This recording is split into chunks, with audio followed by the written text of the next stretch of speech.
Hello, and welcome to Splunk at GovHack 2015. My name is Naman Joshi, and this tutorial has been prepared for GovHack to show how to expose and export data in Splunk. At Splunk, our mission is to make machine data accessible, usable, and valuable to everyone. And this overarching mission is what drives our company and product priorities. As you might have seen in some of the other videos, Splunk software reliably collects and indexes all the streaming data from IT systems and technologies in real time. As the Splunk platform evolves, you can see how the development capabilities have expanded to enable developers and users to better build on Splunk's core capabilities. Specifically, we pride ourselves on being able to export and expose data for multiple use cases. I'm going to switch now to show you some of those use cases within Splunk. So as you might have seen in some other videos, this is the main Splunk search screen where you can see the raw data within Splunk. You might have a use case where you might want to select a certain number of fields, choose a time frame, and export this data into another system or for other use cases. You can simply click on the following export button, choose a different number of formats. So in this example, I will choose CSV, click export, and this will start saving that file and it will start downloading all the rows.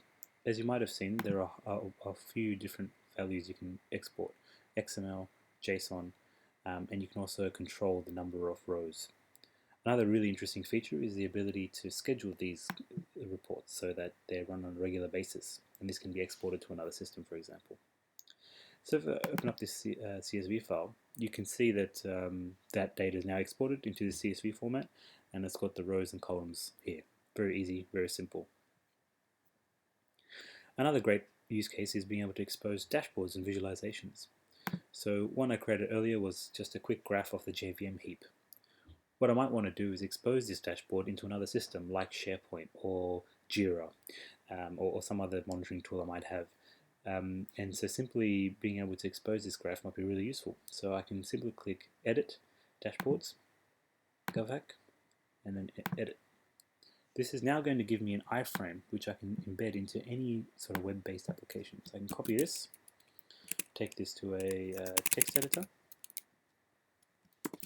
and I can just do simple HTML, paste this in, save that as my Splunk HTML. Open that up, and you can see this is populated from Splunk.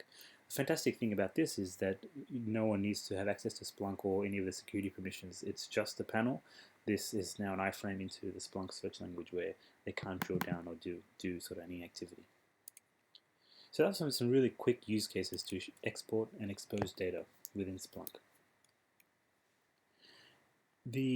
Some of the other capabilities developers can use is taking advantage of some of our SDKs that provide you the ability to integrate the data into existing applications and systems, and also programmatically extract data from Splunk. There are two key frameworks. The Splunk Web Framework makes data building a Splunk app look and feel more like building a modern web application, and the SDKs build upon the REST API. With almost 200 endpoints, you can programmatically do anything you can do on the UI and extend the usage of Splunk, being able to index, search, and visualize any data within Splunk. Splunk experts will be available during GovHack 2015 to help you with any of these questions, so feel free to get in touch. Check out the description below and the video for more information. Otherwise, I wish you all a successful GovHack 2015. Happy Splunking!